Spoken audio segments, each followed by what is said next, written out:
The Pick Six is live following another soul-crushing Green Bay Packers loss. We'll get to the action on the field against Minnesota. We'll look ahead to this weekend against the Rams. And we've got some off-the-field news as well. Rashan Gary's getting paid. Rasul Douglas is heading to a team that's actually going to contend this year. We'll get to all of it coming up in the next hour right here on The Pick Six.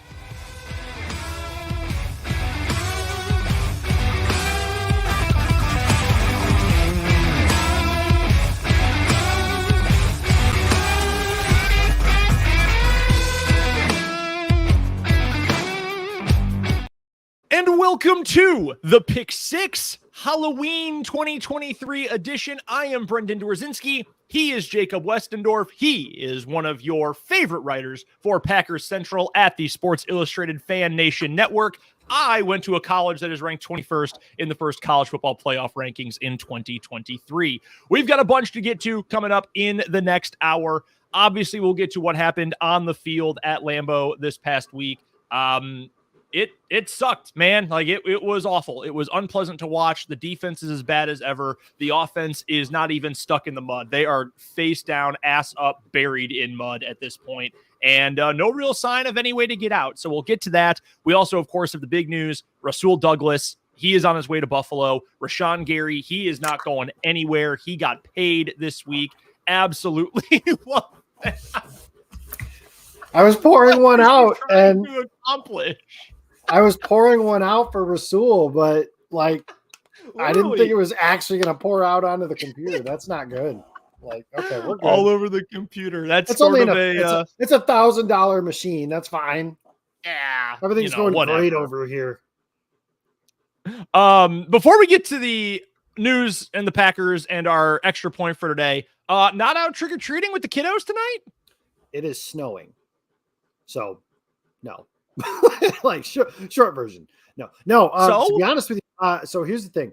My son is 1 and does not know or care about the difference, and pretty much doesn't eat candy anyways because he doesn't have the teeth to accomplish such a thing. And my daughter does not like dressing up. I don't know what it is. I remember like ever since she was 2, I can vividly remember a tantrum she threw. We were trying to dress her up like Elsa from Frozen. And she is screaming, no, I don't want to. So we just haven't really done it. That we have around here, I don't know if they do this. I'm sure they do. But the nursing homes have like trick or treat. And since I work at one, my wife works at one, my mom works at that same one. There you that you can kind of go to those, and it's indoor then. So, and they both still were recovering from ear infections and blah, blah, blah. And they get sick enough as is. So. No trick-or-treating, and it's freezing fucking cold, so I'm not doing that. Yeah, no, I get that. We don't get trick-or-treaters where we live anyway, but candy on sale at day after Halloween tomorrow. I'm going to buy I almost swore. I'm going to buy so freaking much of it, and I'm going to live off of that for the next several days here at home. All right, we do have a ton to get to, so let's dive right in. Let's get to this week's extra point. Speaking of Halloween festivities, food, another wonderful extra point courtesy of my co-host Jacob. All right, late night snack. You like to eat. I like to eat. I don't think that is out of the realm of, reasonability. You stay up fairly late. I stay up all hours of the night. You're up 1:30 a.m. sad that your favorite football team is crappy and that your college football team is going to be sent to the gulag soon. What are you eating? What are you munching on to ease the pain? One of those things is true. We'll see about the other one. But I am a Dairy Queen cookie dough blizzard sometimes I like to add Oreo to it. Shout out Mark Trova, the inventor. And sometimes I like to add Snickers to it. It kind of depends on that. But I am definitely a blizzard soft serve ice cream type if it's cold. I do enjoy. Shout out to Aaron Alice for this answer. Microwaved popcorn, and I will put and melt Kraft cheese on top of. Dude, that's deranged. It is delicious. Have you tried? No, try it.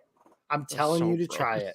I'm just asking you to try it. And if you hate it, you can tell me I'm disgusting and say all the things my father used to say to me before he passed away. And I will expect and respect all of those things.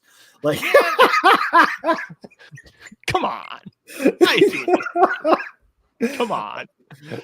No, I'll ask my wife. My wife loves popcorn. She could eat popcorn all day, every day. I will ask her if she would ever try that. Yeah, give it a shot and see. Like I said, or if she prefers shredded, but cheddar and or American cheese is absolutely delicious. Crimes against humanity, whatever, man. If I'm wrong, I don't want to be right. And you can blame my mother because my mom did this when I was a kid. And I will also say that I think that everything is delicious. That's what it really boils down to more than anything else. So popcorn is a personal favorite, and I really like that. So, I mean, when it comes to snacks, I'm never really going to say no. No, that's fair. I have a raging sweet tooth. So for me, I mean, it's anything that's sweet. I eat a lot of ice cream. My wife likes to bake and is great at it. So, cake or brownies or cookies or whatever. Forgive me for my ignorance, but is there a worse combination than sweet tooth and type 1 diabetes? It's not great. It's not the best thing going for me in my life. It'd be awesome if I loved celery instead, but celery's fine. Who the hell likes celery though? I always chuckle. Do you have there's a Buffalo Wild Wings there, I presume, right? Of course. When they ask, oh, do you want celery and carrots with your wings? No. What? No. I want French fries. I will do celery. I will get some celery, use it to break up the heat a little bit. Here's one for you. Here's a very fitting one, considering the Packers just played the Vikings.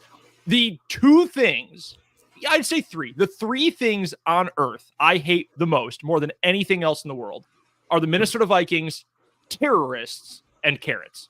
Those are your three. I loathe those little orange bastards. I hate them, and I will not eat them. All I hear, so Minnesota Vikings, Ohio State Buckeyes, and carrots. I understand. I like carrots, actually. Carrots with ranch dressing, one of my favorite healthy snacks, if you will. Yeah. But I don't know, if I'm the way that I consume food is I do one of two things. I am either really good and I do what I'm supposed to, and I eat a vegetable and with a protein, blah, blah, blah, and I drink water and all that good stuff. Or I consume 2,500 calories in one single meal 3 times a day. To me, if you're going to do it big, man. And that might be why my family's got a history of cardiac problems, because we all felt the same way when we were kicking. But I just if I had a cheeseburger for lunch, why am I going to have chicken and broccoli for dinner? Because your day's already ruined from a caloric standpoint. But I don't know. If you ain't cheating, you ain't. God bless you, Gil. I'm pretty sure that's a reference to something else, but I'm going to let somebody else make that joke and not me. All right, let's get to some actual Green Bay Packers football. Our guy True North chiming in. Perfect timing, perfect segue. This season has been all tricks and no treats. I'm going to say we have one on the field. Yeah, it's been crap. We have one treat. That is the fact that we know Rashan Gary is not going anywhere.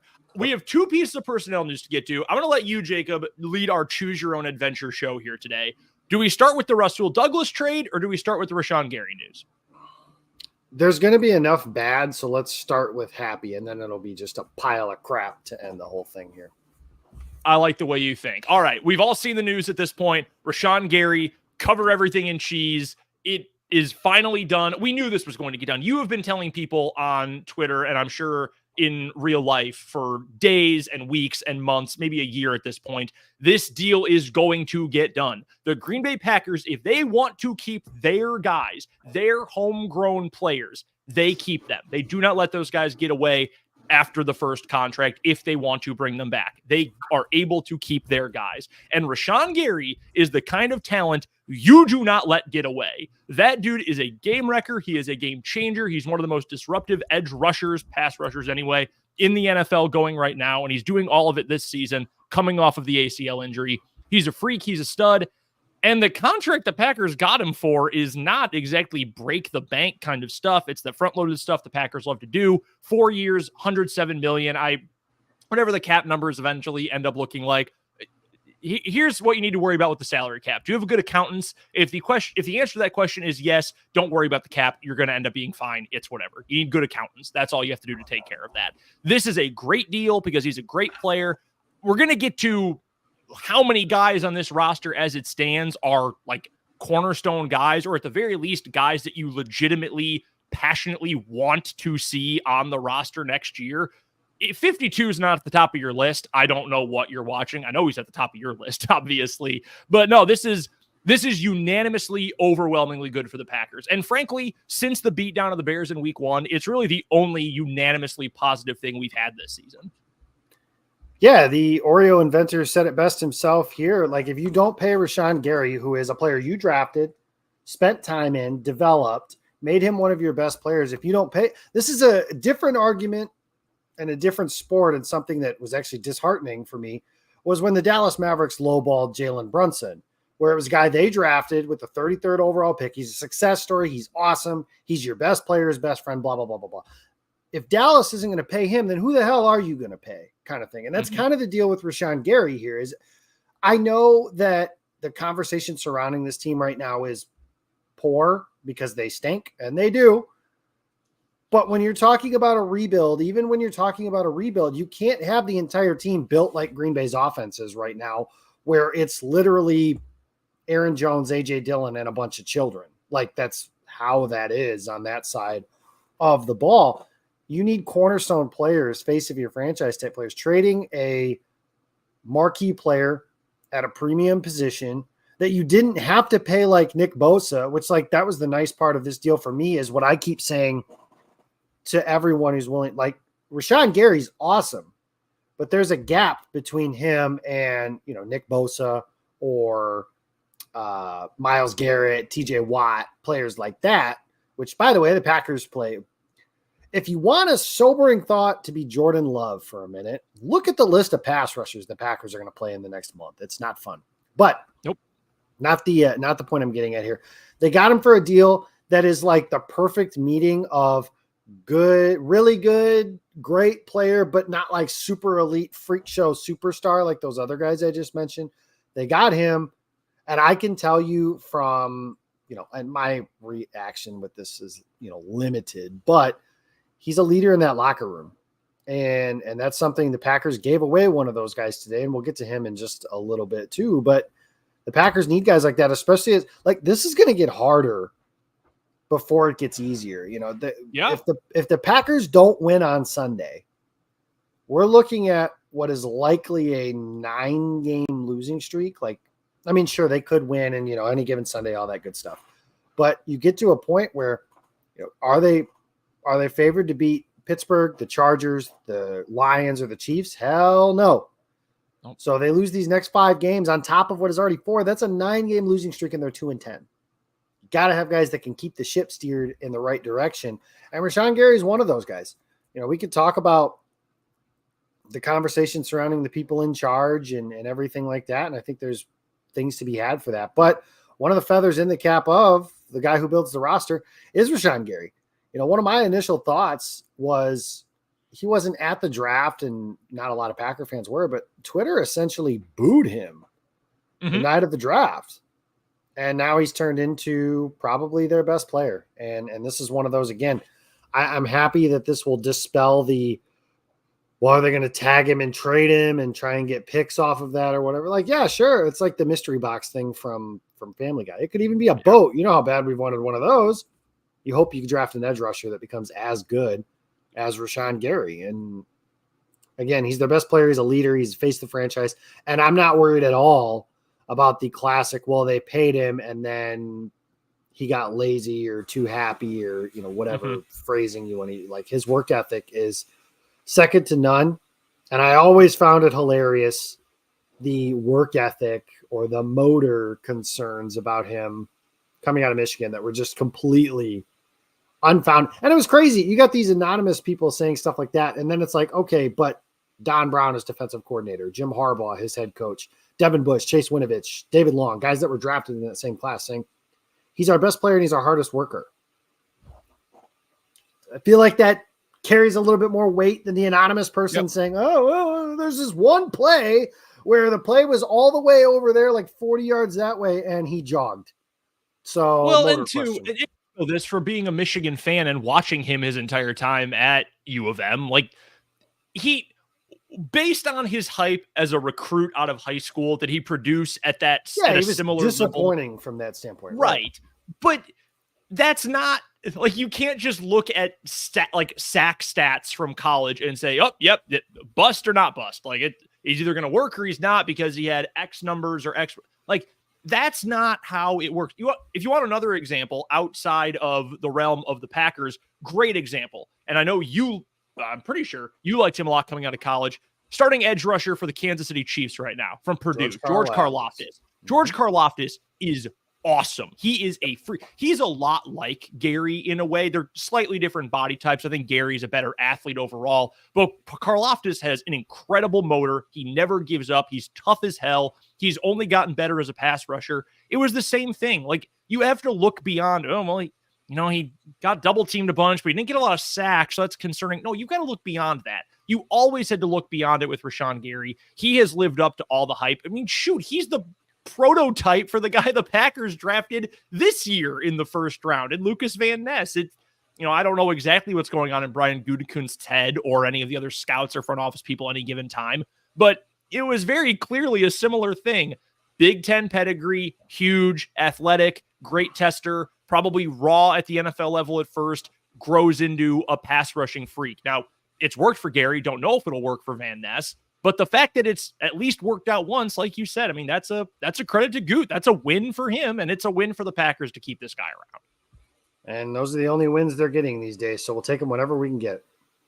Yeah, our pal Mark, and again, you're going to have to explain the bit to me at some point, with the frowny face for George Karlaftis and Devontae Wyatt not switching places. Yeah, I watched Karlaftis. Bit. He invented the Oreo. That is a real thing, not a bit.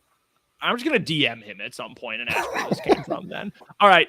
Yeah, Wyatt, I mean, there's some stuff, like there's some traits that you see, then jumps out. I know he's been good at getting after the quarterback this year, even though he is completely incapable at stopping the run. But yeah, I've seen every snap of Karlaftis' career covering the Chiefs, and yeah, man, he's that good. He really is that dude. So that's the good, though. Rashan Gary sticking around long-term. Awesome. Love that. Perfect. Glad 52 is around. Now I know my next jersey, by the way. Not that anyone cares like what I wear any given day, but I've been waiting for someone to be locked down long-term who's actually good. And now I know it's Rashan Gary. So now I can go from my beloved 52 Matthews to my 52 Gary. Boom. Perfect. Great day for me and me personally, obviously.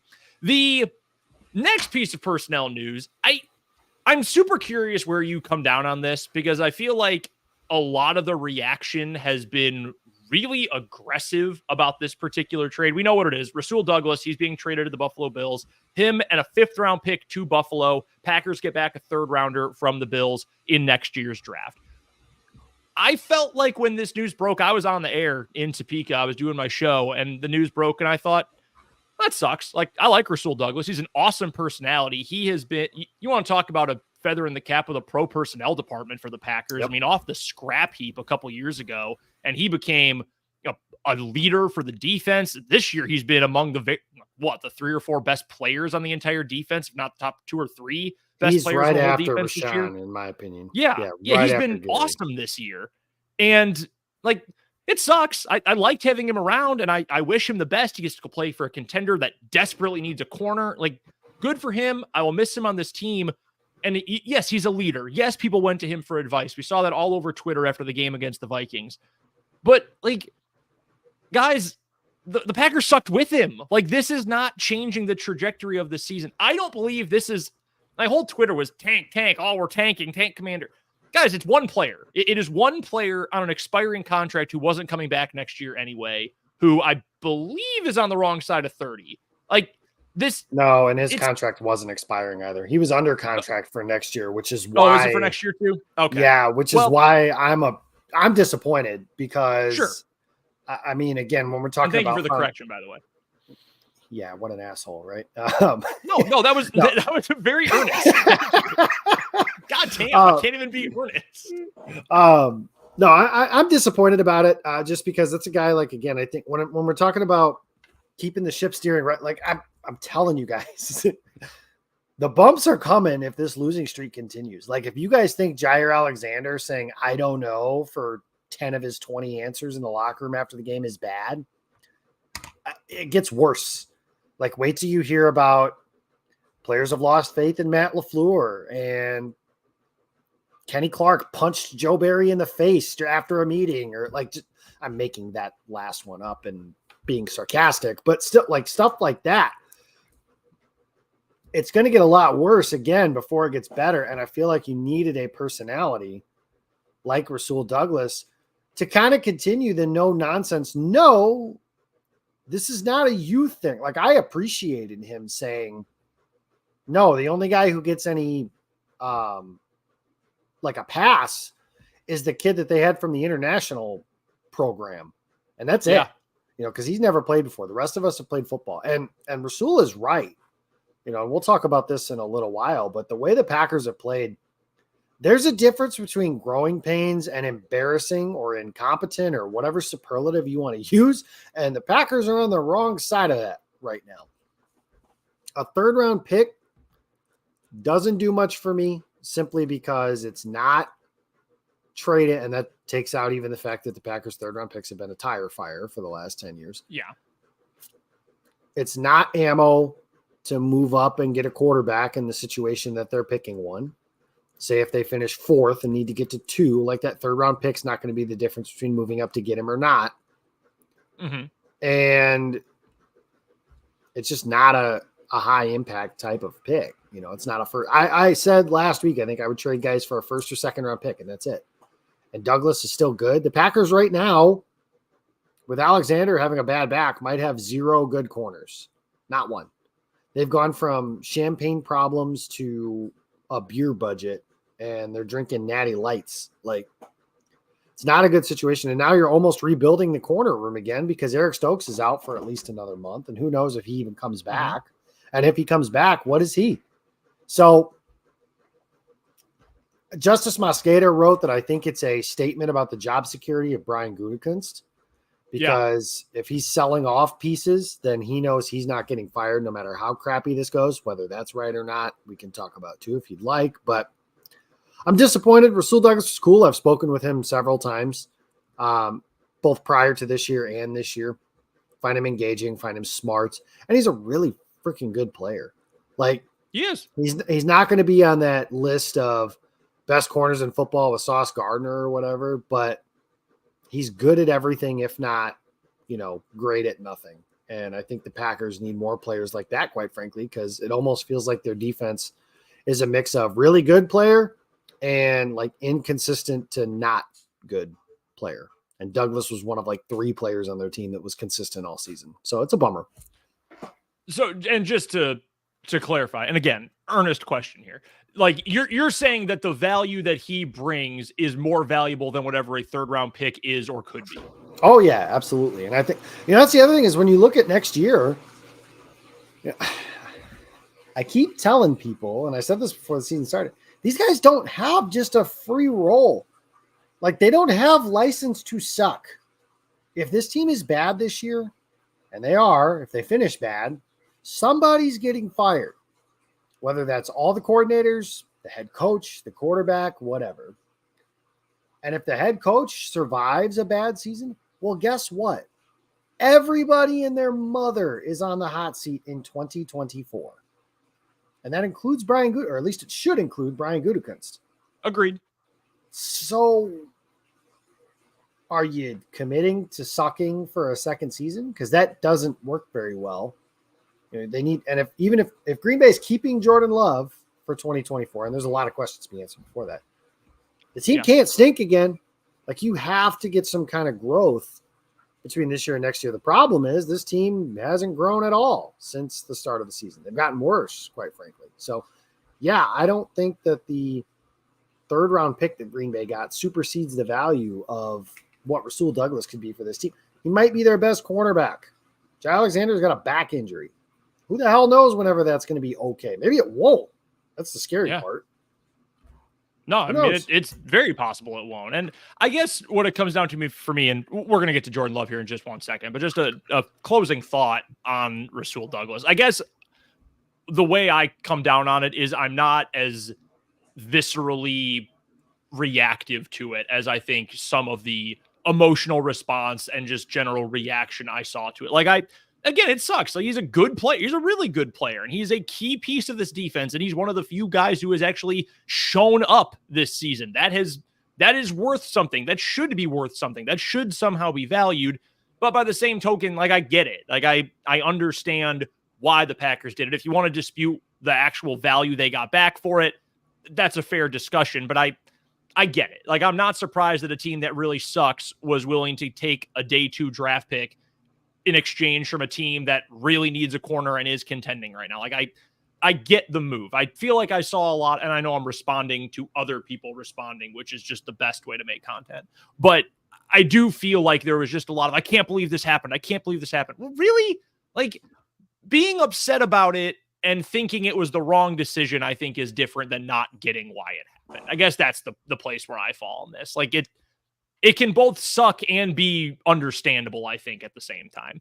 And with that, man, I'm just killing it with the segues. Sucking, but understanding why something sucks. Let's get to the Green Bay Packers offense. And we have been doing throughout the course of the year, we said this when we were first doing our planning meeting is when we started up this show before the season, before training camp. We said every week we're going to have to talk about Jordan Love because he is the most important person for this franchise in the year 2023, bleeding into early 2024. We're going to look back on what he did, what he needs to do better, what he's done well, et cetera, et cetera. But this week, I wanted to change it up a little bit because I know you referenced this in some of your post-game thoughts on Twitter and over at Packer Central. And I had a very similar thought, and they were talking about this on the TV broadcast, which was interminable. I saw this coming up on social media. Other people asked me about it. It's all over. The question for me at the moment is how much of the offense's performance, both this week and recently, can be pinned directly on Jordan Love, and how much of the blame needs to be dispersed among a bad offensive line. I'm not willing to say it's struggling right now. Right now, as it stands, this offensive line is bad. It is straight up bad at the moment. And a receiver Donald this week, is he good? He's decent. Yeah, he's an okay player. Like I don't love that. I'm not super thrilled about that matchup. And you've got a playmaker core. Like everyone loves Aaron Jones. He can't stay on the field for one reason or another. Dylan has struggled. After that, I mean, you and I could probably be RB 3 and 4. Well, you could. I'm really skinny. I'd be blown to bits, but you know what I mean. Like that's who's at running back 3 and 4 right now for the Packers. The tight ends are a ways away. I was hoping Musgrave could do more early on. Right now, he's like flare screen guy, which is fine, but that's not really his skill set at all, which is maddening. It's frustrating. And you've talked about Kraft. He's forever away right now. And look, the wide receivers, I still like them, and we'll get to that specifically later. But like, eventually you got to make a catch in traffic, guys. Like you've got to make a hard catch at some point if you want to be a long-term NFL wide receiver. Watson has not been able to do that this year for whatever reason. Reed dropped a pass into an interception or misplayed a pass into an interception this week. Like there's a lot of problems. That's not to absolve Jordan Love, though, of the things he is struggling with. So how do you kind of split up the blame for this? And, the coaches have to eat some of it too. And maybe blame is not even the right word for it, but just how do you sort of assess and distribute the problem points that this offense is dealing with right now? There was once a very famous Jim Mora speech, and not the one that you guys probably think of right away, but I think the one that's even better than the playoffs thing is when he was coach. We can win a game. All right. When he was the coach of the Saints, he says something along the lines of, well, that sucked. We couldn't do diddly poo on offense. We couldn't run the ball, didn't try to run the ball, can't complete a pass. We didn't pass down the field, blah, like just all that kind of stuff. It's phenomenal if you guys can find that. But it's kind of the state of the Packers offense. What do they do well? I was talking to Trey Watson for today's Pack-A-Day podcast. He basically said, like, is it Jordan unable to get the ball in the hands of his playmakers? Is it the playmakers unable to make plays when the ball is near them? Is it the coach for not putting these players in position to succeed and getting them the ball in the spots they have? And the answer to me is all three of them. Like the first third down of the game where Love threw up a prayer to Romeo Dobbs and it turned into a bit of a wild play that didn't count. But like, that's an RPO that they screwed up that I think is a screw up on all three levels.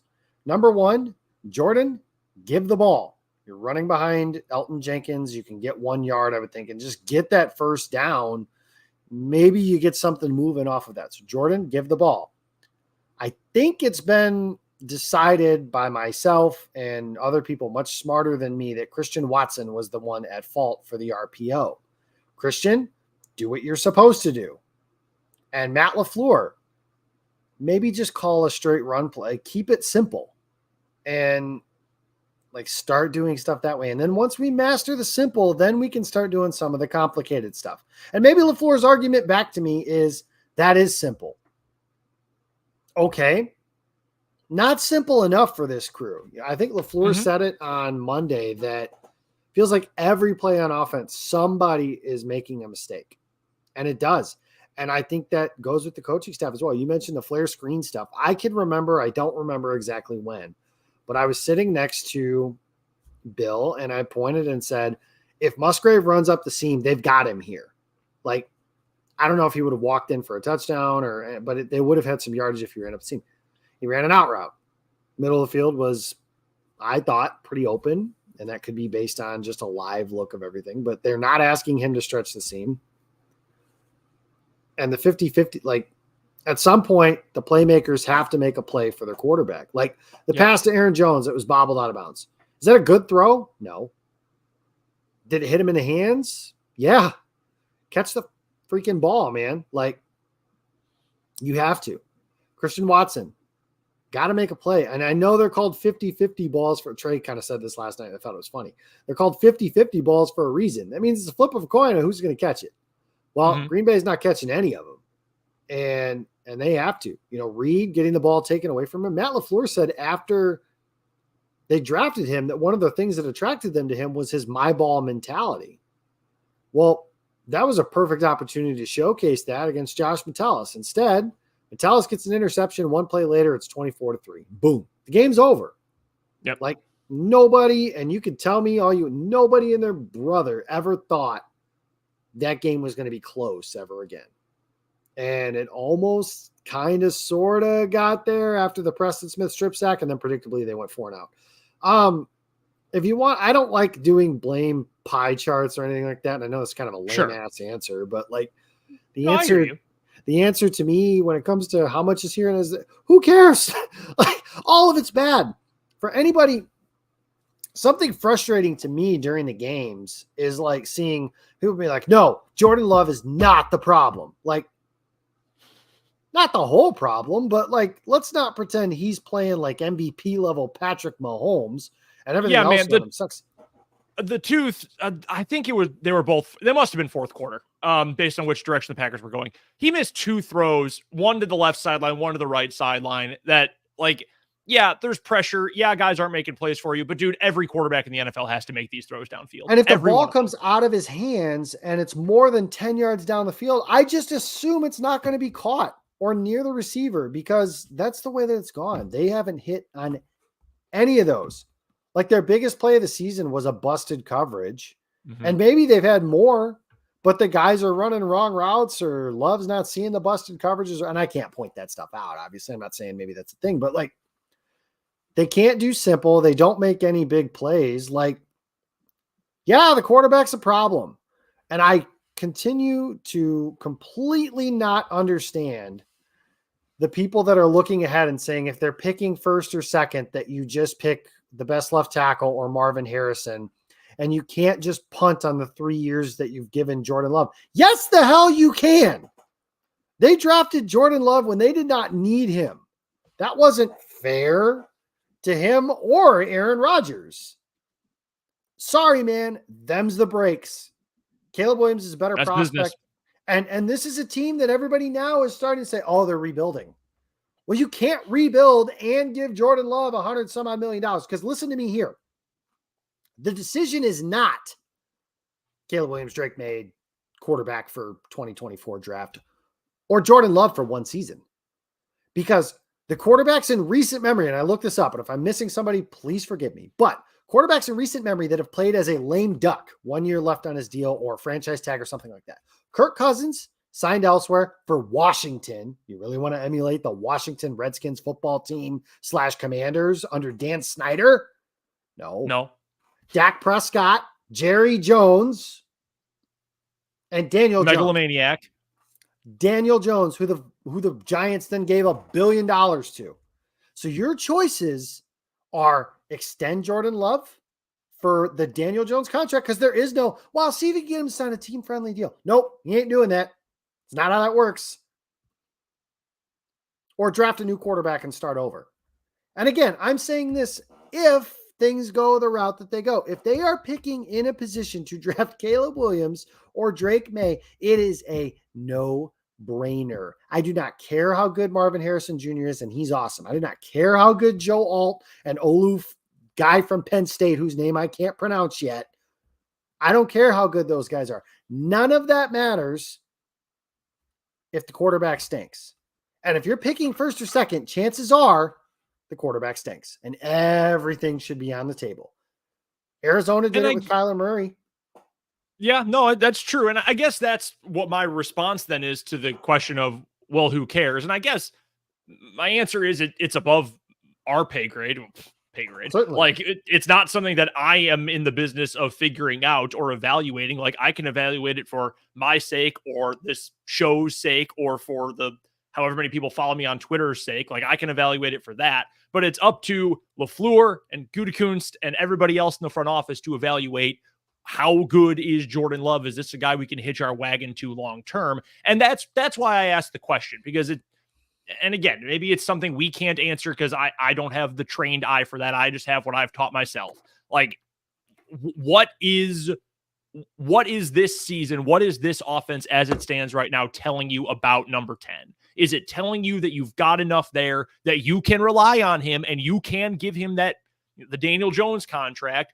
Or, yeah, the other guys are struggling, but he has not been good enough. Now, I agree with you wholeheartedly. It is essentially a moot point if you have a top 2 pick, or potentially, depending on how things fall and who's picking ahead of you, maybe a top 3 pick, because maybe Drake May doesn't go second overall. Top 3, let's just leave it there conservatively. If you end up with one of those picks, that is the most valuable pick you can have, because you essentially get your pick of anyone. And if you have a chance to upgrade your quarterback position and you can take anyone who is available, you've got to go do it. You have to. And by that note, restarting the clock on this rookie quarterback contract where you are going to have to pay him a gazillion dollars one day. Because again, there's no mid-market for quarterbacks. You don't get to do that. And if you're paying your quarterback mid-market money, he's probably not good enough anyways. The other thing about this piece of analysis that annoys me is the whole, well, that's not how the Packers operate, and Jordan Love is guaranteed 2 seasons. Well, number one, just because it's not how the Packers operate doesn't mean that's how I have to think they should operate. And maybe they should operate differently, number one. Number two, this is an unprecedented situation. The Packers, over the whole time of the Packer way, they've moved on from quarterbacks who were in their 30 pluses and they were ready to move to the next guy. It wasn't Favre sucks. It wasn't Rodgers sucks. It was, we're ready to move on. We got a young guy we want to try. Number two, at some point, I do think that this crew that's running the show has to act in some form of self-preservation.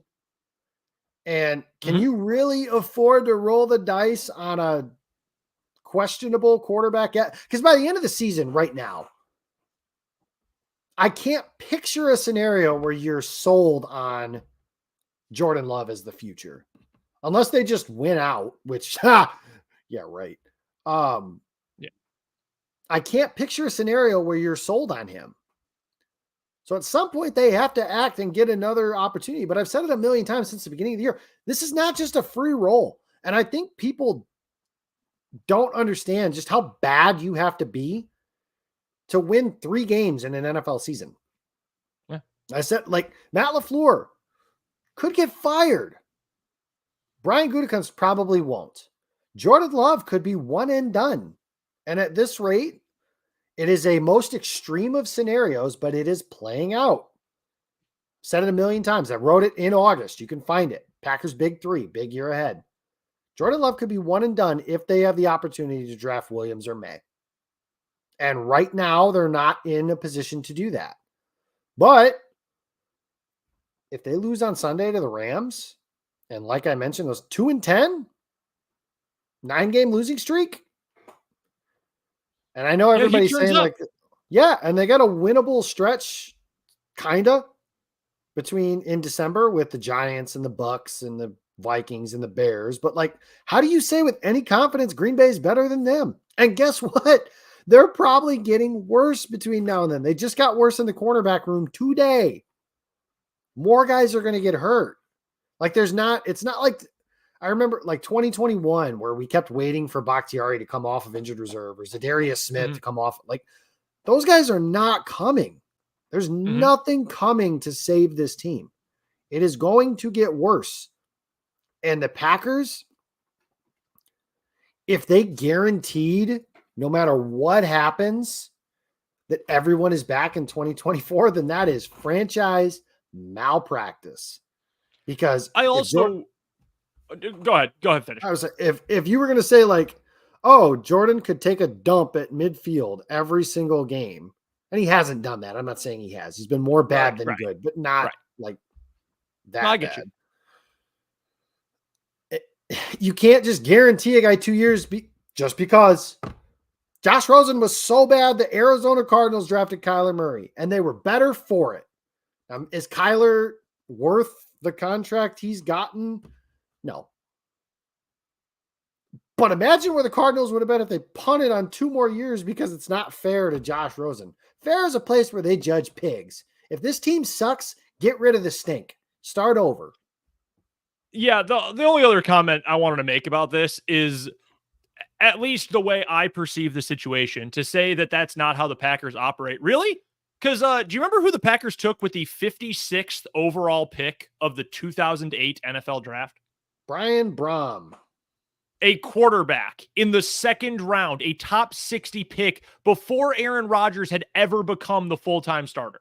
Correct. So, yeah, don't tell me that they've never operated like this because, A, you are right that this is unprecedented, at least in modern Packers history, at least in our lifetimes, and B, they actually have approached this differently. They were willing to say, we're going to bring in Brian freaking Brom in the second round, and he's going to get a chance, because if you're on an NFL roster and you make it to training camp, you are getting a chance. That is just by default, essentially, unless, again, you're run by complete morons. Like this is, and you might view that situation differently, and yeah, but Rodgers was a first rounder, and we knew he was going to be the starter.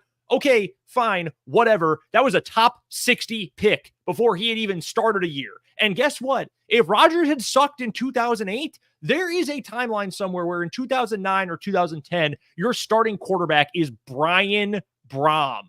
Yep. So you can't just say, and I say all of this, and I addressed this earlier, like none of these decisions are made by us. I'm not making any of these calls. You're not. Y'all listening, watching, pondering, whatever, are not making this call unless Brian Gutekunst is listening to this, in which case, dude, you probably have bigger things to do, but I appreciate the patronage.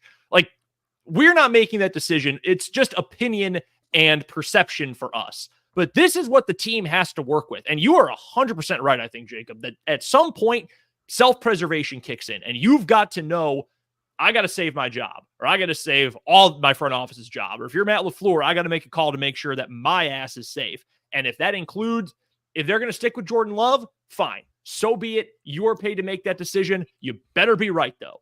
And if they move on from him because they think that Drake May or Michael Penix or JJ McCarthy or Jaden Daniels or someone else is a better option, sick. I hope that's the guy.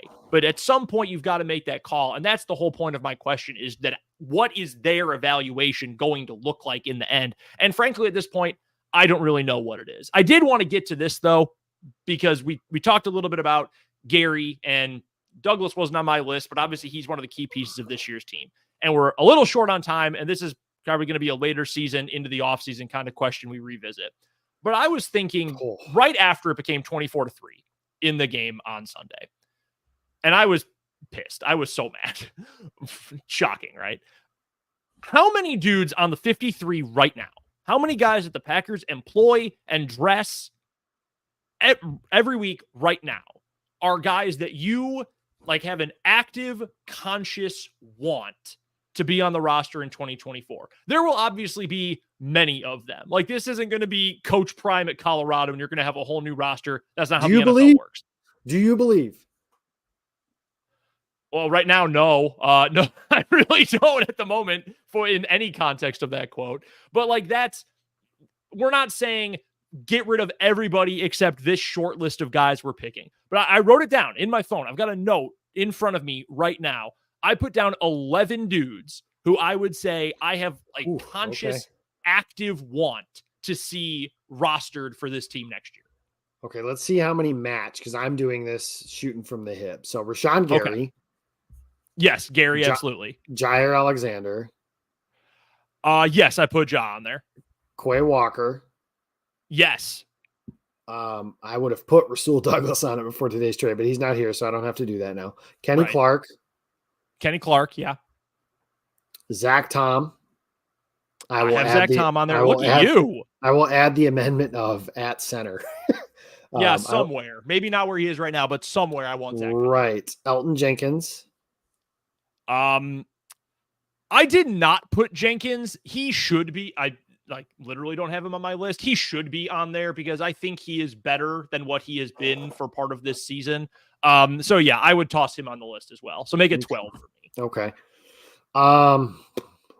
I mean, I'm not going to do the kicker and punter and all that because who gives a shit about kickers and punters and all that sort of stuff. I know you said earlier that Devontae Wyatt I think Wyatt has played better as a run defender recently. So he would make my list, which is not a place I would have had him a couple of weeks ago, but he's played better. So I'm willing to change my thoughts on that. I had a different defensive lineman. I did not have Wyatt. No, I actually went with a different one. I went with one of this year's draft picks. Carl Brooks. I went with Carl Brooks. I am willing to be the training camp homer guy here. I hate being that, but I'll be that for Carl Brooks. I really do think he's going to be a very steady player. So I had Brooks on my list for defense. He's been solid. That's it for defense. Yeah, he's been solid. I mean, on offense, I think I just named the two. Like, Aaron Jones is old and injured. And I love Aaron Jones. I'm not trying to be disrespectful when I say that, but he's old, injured, expensive, and plays running back. Like, yeah. I'm with you. That's why I didn't have him on here. All those strikes eventually add up against you eventually. Like, none of the quarterbacks. I think Musgrave has done some nice things to where I would probably have him on that list. I mean, even the receivers, like, of the receivers, the one I think that's playing the best is Jaden Reed. And like, I would have him on the list, but like even Watson and Dobbs, neither one of them has gotten better this year.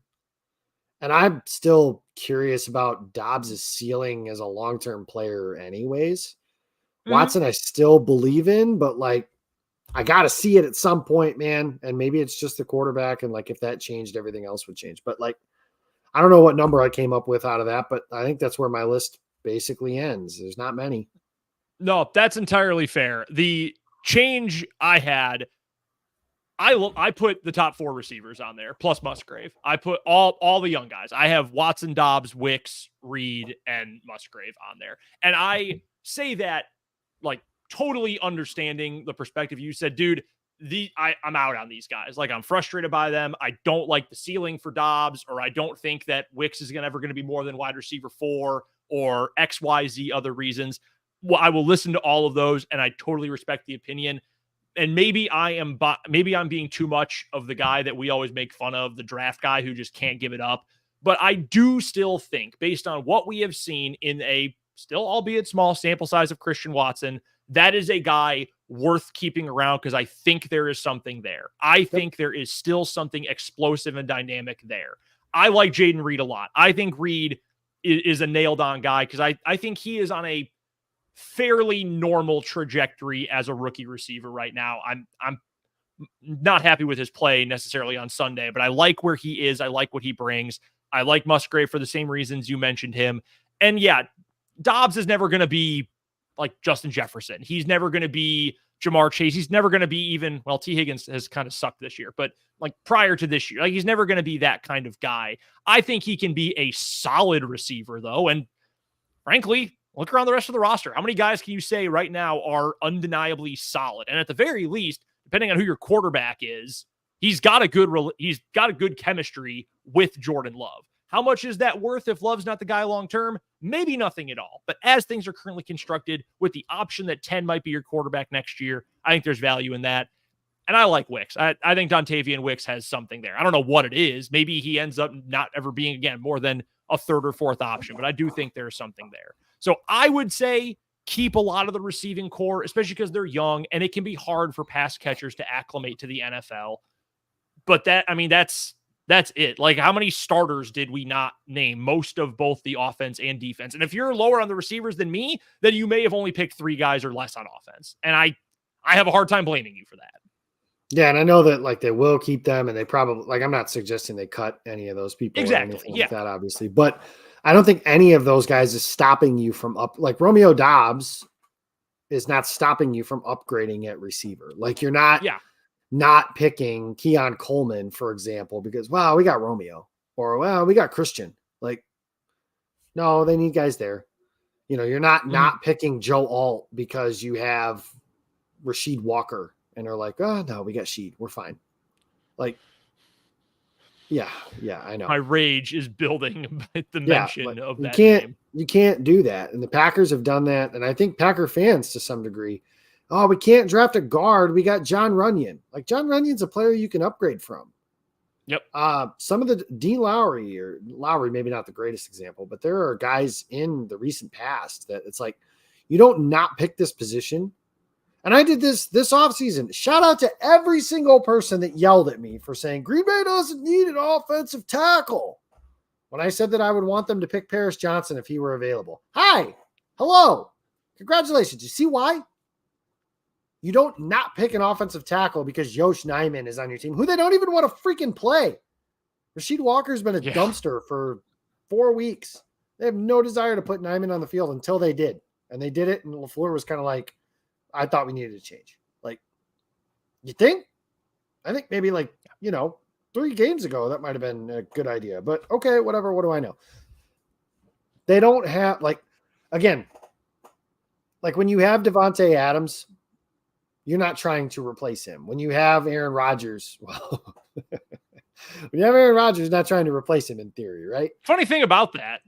Interesting, right? The thing about the rest of this team, though, is who aren't you trying? I think we just mentioned most of the guys you're not actively trying to replace. And the other scary part of this whole thing is I just said I want Zach Tom playing center. That means they need 2 offensive tackles.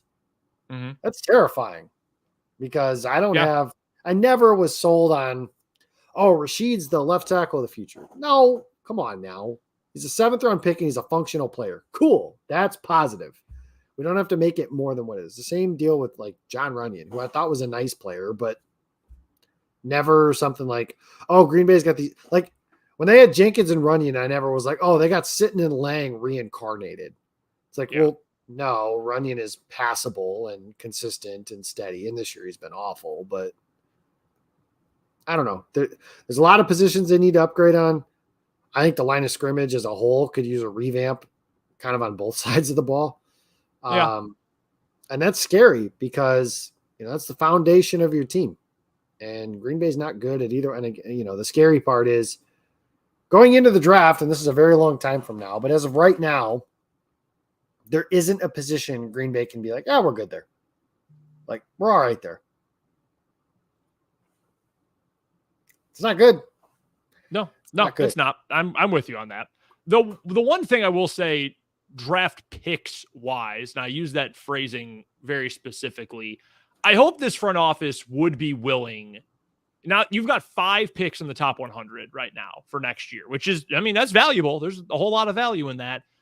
I would say, I hope this front office is willing to move a couple of those to go get a better player. If you had an opportunity to go get I don't know what position it would be. So maybe I'm not being completely fair with my take here, but if you can go get a legitimate defensive lineman who is an established player, or you can go get anyone on the offensive line who is an established player that you are going to get a legitimate upgrade from what you have now. And frankly, at left tackle, that's not going to be all that difficult. At right guard, that's not going to be all that difficult. And at center, if you're not putting Tom there, sure as hell wouldn't be difficult there either.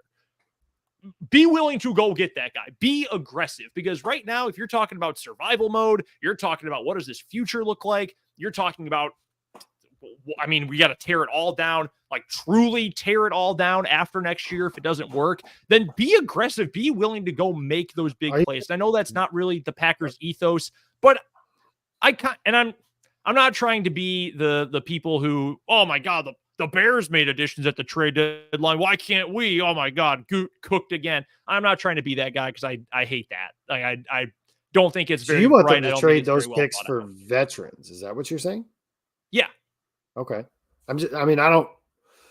I think they need more of a veteran presence, especially going into 2024. Because this team, again, I just mentioned they're going to get worse. They're also going to get younger, if that's possible, between now and the end of the year, for like the guys on the field. Because eventually, like, if this team's terrible, like Preston Smith is going to cede snaps to Lucas Van Ness and Kingsley and Agbury, and maybe even Brenton Cox, like players like that at some point. I do think they need a little bit more on the veteran side of things. I think they underestimated the value of guys that have played professional football before. And some of this, again, is just taking their medicine from what they've done over the last 2 or 3 years. You know, that's part of it too. Unfortunately, paying the piper sucks. And that's what Green Bay's doing right now. The hope was that having a succession plan at quarterback at place would mitigate some of those issues. But unfortunately, the way, in my opinion, that this whole thing is built doesn't make any sense. The Packers offensive head coach is an outside zone, want to run the ball type of coach. The running back they've drafted him was A.J. Dillon, who is not a finesse runner. The offensive coordinator is a offensive line coach who at its core wants to run the football. It's 2023. That speaks for itself. And they've spent draft capital on quarterbacks trying to evaluate a new quarterback, but have put virtually nobody around him that has played professional football for more than 16 games before. That's interesting to me. And on defense, like Matt LaFleur said last year that continuity was the biggest key in this league. And now and then I didn't even finish. Offensive line, they draft converted tackles to play on the inside. They've had a lot of success there, so it's kind of hard to argue with them. But they want to run the ball and move guys off their spot. Well, you don't have run blockers. These guys aren't good at that. None of it makes sense. Like, it's all a giant mess. I think it's a byproduct of poor team construction. And a lot of warts get covered up when you got 12-17 on the same team. And 69 playing at a Hall of Fame level. And granted, those Packers teams, this is different, but like the job is different now than the one Gutekunst and LaFleur took over. And I don't know if they're the right people fit for that position. And it's tough to say, because I thought Matt LaFleur was a really good coach, and maybe he is for teams that are a little more veteran laden, but this group, if the Packers are 2-10, I would put the odds very high that he's going to get fired. And should. I mean, you have to turn up the heat. I think it's healthy skepticism to say, is this the right group? Because it's not working right now. And this is about to be 2 straight years without the playoffs. One of those, you had a Hall of Fame quarterback who wasn't playing like a Hall of Famer. I understand that, but there aren't a lot of coaches that make it more than 3 years without postseasons. And when you are title town, you say this all the time, when you're title town, it's not division title town. It damn sure isn't, let's just occasionally qualify for the playoffs town. And I got one more damn rant for my freaking Twitter timeline. And it is not, we better just be better than the goddamn Chicago Bears town either.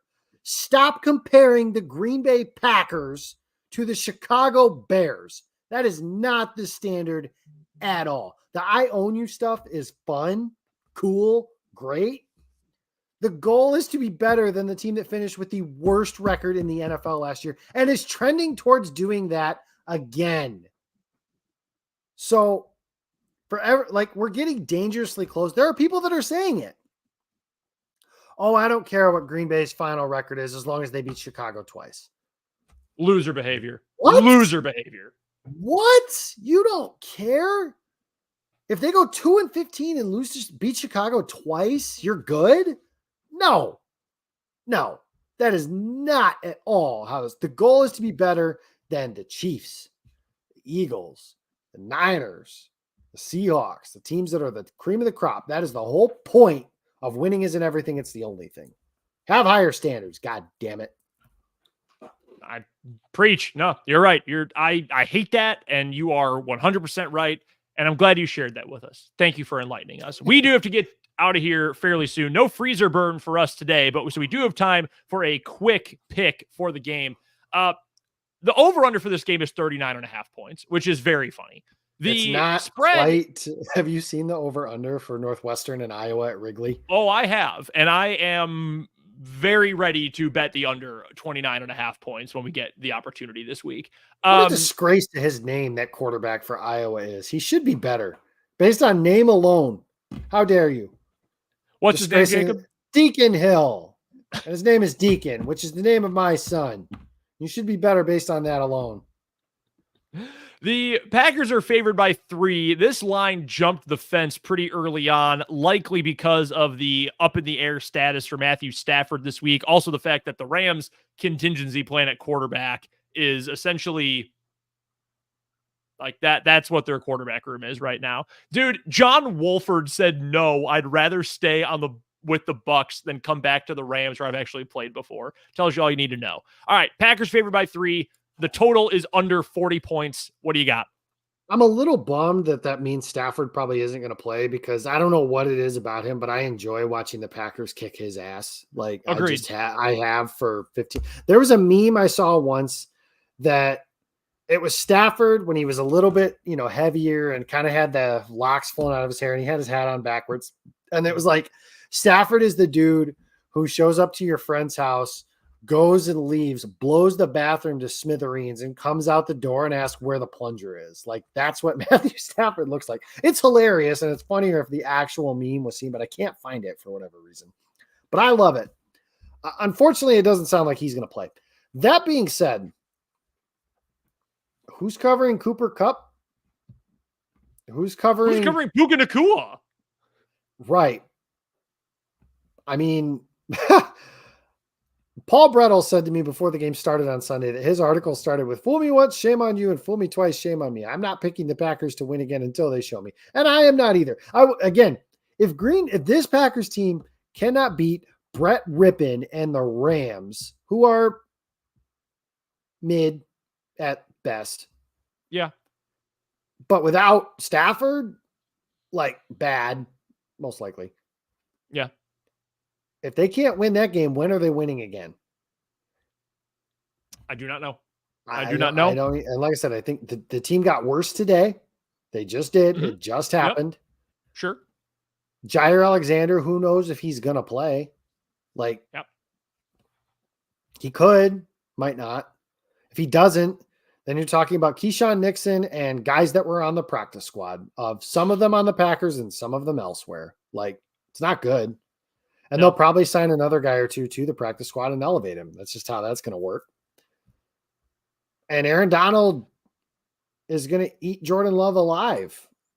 Not just Jordan, but the guys that are attempting to block him. Sean Runyon. Yeah, I'm going Rams 17-13. Because I don't know how Green Bay scores any points, but I feel like they'll turn the ball over enough and Darrell Henderson will run for a touchdown that has everybody going, oh yeah, Darrell Henderson. He was running back once.